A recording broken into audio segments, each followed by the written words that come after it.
warahmatullahi wabarakatuh. Perkenalkan, nama saya Tasya Yasha, kelas Y5Y6A, NPM 2018 015 0024. Baik, di sini saya akan mempraktekkan mengenai konseling dengan pendekatan realitas. Sebelumnya saya akan membacakan terlebih dahulu deskripsi kasusnya. Klien bernama Halida. Klien seorang mahasiswa di salah satu universitas di Bogor. Klien merasa telah dikecewakan oleh kekasihnya yang telah menjadi mantannya karena diam-diam mantannya itu sudah bertunangan dengan perempuan lain. Klien ingin sekali move on, tetapi klien merasa kesulitan. Baik, sekian deskripsi kasusnya, dan kemudian saya akan melakukan konseling dengan pendekatan realitas. Terima kasih. Assalamualaikum. Waalaikumsalam. Silakan duduk, Mbak. Ya Bu, makasih. Mbak Halida, betul? Iya Bu, saya kemarin menghubungi Ibu. Oh iya, yang saya Mbak ya. Mbak asli Bogor? Oh, bukan Bu, saya asli Sukabumi. Oh, asli Sukabumi. Berarti di sini ngekos atau tinggal sama saudara Mbak? Saya di sini ngekos Bu. Oh, ngekos. Jadi kalau ke kampus jalan kaki ya Mbak ya, dekat? Iya Bu, soalnya kan dekat ya Bu. Mbak, maaf nih, sebelumnya Mbak sudah pernah melakukan konseling? Oh, sudah Bu, udah beberapa kali. Oh, baik, alhamdulillah. Berarti di sini saya akan sedikit mengingatkan kembali ya Mbak ya, mengenai konseling itu. Jadi di sini saya akan mendengarkan semua keluh kesah Mbak ya. Apa yang Mbak rasakan, apa yang Mbak alami itu ceritakan kepada saya. Dan di sini pun saya akan menjaga kerahasiaannya Mbak. Mbak tidak perlu khawatir, saya tidak akan memberitahukan ke khalayak ramai ya Mbak ya. Kemudian di sesi konseling ini juga ada batasan waktu. Nah, batasan waktunya itu selama 30 menit. Nah, jika dibutuhkan konseling lebih lanjut, maka kita akan atur kembali ya Mbak ya. Baik, paham Mbak? Paham Bu. Alhamdulillah. Mbak, kenapa terlihatnya kok lemas, pucat, kelihatan sedih seperti ini Mbak? Kenapa? Iya Bu, sebenarnya saya lagi kurang sehat, saya begadang tiap malam. Oh, Mbak begadang? Iya Bu. Kenapa Mbak? Gara-gara mikirin mantan saya Bu.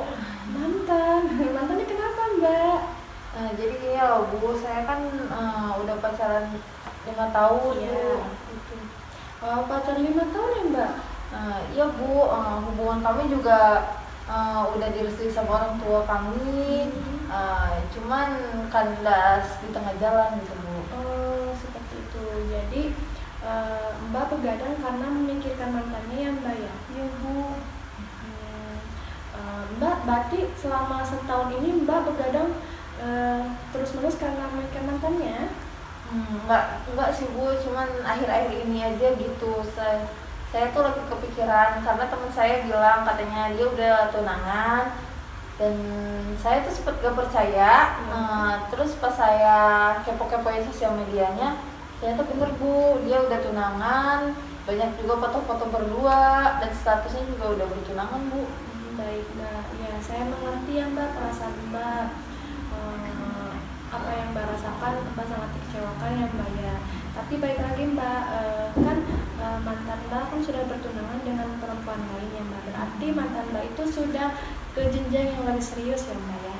Iya. Nah, setelah Mbak mengetahui itu, apa yang Mbak lakukan? Dan setelah melihat seperti itu, mungkin saya ingin sekali melupakan dia, tapi saya belum bisa ikhlas Bu, masih keingetan terus gitu. Nah, dengan Mbak begadang, dengan Mbak tidurnya malam, apakah itu bisa melupakan mantannya? Enggak sih Bu. Nah, Mbak sudah tahu jawabannya Mbak.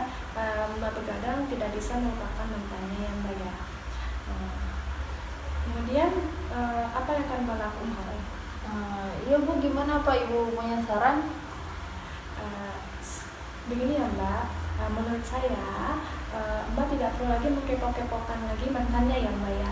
Mbak tidak perlu lagi mencari tahu tentang mantannya, mencari tahu di sosial medianya. Nah, bila perlu Mbak mendelpon saja sosial medianya. Jadi saya harus mendelpon sosial medianya gitu Bu? Ya, itu baru tahap pertama Mbak. Nah setelah itu apa yang akan Mbak lakukan? Mungkin saya bakal lebih fokus sama kuliah saya, Mbak, dan saya mungkin akan mencari pengganti dia juga sih. Benar, Mbak Halida hebat pemikirannya. Mbak bisa fokus ke kuliahnya ya Mbak ya. Mbak bisa cepat-cepat wisuda, bisa cepat-cepat lulus, lalu kemudian kerja. Dan semoga Mbak bisa mendapatkan lelaki yang lebih baik lagi ya Mbak ya. Ya. Baik, Mbak kan sudah akan mendirikan namanya. Nah, kita akan buat planning nih Mbak. Nah, planning ini kapan Mbak akan melakukannya? Sekarang Bu, saya akan mendoakan dia sekarang. Baik. Udah ya Bu, saya udah mendoakan. Ya hebat. Saya percaya dengan Mbak. Mbak tuh pasti bisa kok melupakan mantannya. Karena Mbak tuh auranya bagus Mbak. Jadi Mbak tidak perlu khawatir lagi, tidak perlu bersedih lagi ya Mbak ya. Iya. Baik. Mbak setelah melakukan konseling ini apa yang Mbak rasakan? Iya Bu, ternyata saya tuh terlalu bodoh ya Bu, masih bisa mengharap-harapkan mantan saya. Mantan saya tuh, seharusnya saya tuh udah bisa bangkit gitu Bu, dari dulu mantan saya aja bisa bahagia, kenapa saya enggak gitu Bu. Baik, sekarang apa yang Mbak bisa simpulkan dari konseling ini? Iya Bu, ternyata saya tuh terlalu bodoh ya Bu. Jadi saya tuh masih mengharap-harapkan dia, padahal enggak. Seharusnya dari dulu saya udah lupain dia aja udah bisa bahagia, kenapa saya enggak gitu Bu. Ya betul sekali Mbak. Jadi Mbak tidak perlu khawatir lagi ya Mbak ya. Mbak sudah tahu apa yang harus Mbak lakukan. Nah sekarang saya ingin menanyakan setelah kita melakukan konseling ini apa yang Mbak rasakan? Alhamdulillah Bu, saya tuh merasa lebih tenang gitu Bu, lebih rileks. Saya juga masalahnya udah plong gitu Bu setelah konsultasi sama Ibu. Alhamdulillah ya Mbak ya. Iya Bu. Baik, karena Mbak sudah menyelesaikan masalah Mbak, sudah menyelesaikan apa yang Mbak rasakan, yang unek-unek Mbak. Bagaimana kalau kita akhiri konseling ini? Iya Bu, yaudah. Bisa Bu, makasih ya Bu. Udah salah Bu. Makasih ya Bu, saya pamit dulu. Makasih ya Bu. Iya Bu, hati-hati ya Mbak. Assalamualaikum. Waalaikumsalam.